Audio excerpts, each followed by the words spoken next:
哇，使唔使笑得鬼咁靚啊？識貨喎，因為佢真係一隻鬼嚟嘅。Danger！ 失戀郭采潔花麗鬼中環前張家輝。前晚8點幾，家輝驅魔驅到落中環啊！佢集驅魔人、古惑仔、陀地於一身，掟彎都掟得型啲噃。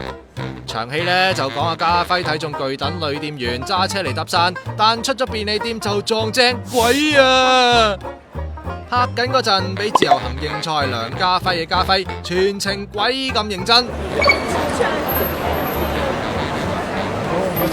再做導演啊，當然要教扮鬼嘅郭采潔啦。郭采潔10點幾嚟到，啱啱同男友分手，但心情似乎話唔錯，全程赤腳拍，仲笑晒口，同工作人員有講有笑添。全日致敬一場，采潔同驅魔人家輝喺街頭漂浮車河，真係鬼咁浪漫啊！預約堂培植蟲草 CS5 今日萬寧出位價199蚊，千祈唔好錯過啊！有預約堂就有健康，快啲去萬寧買預約堂產品啦！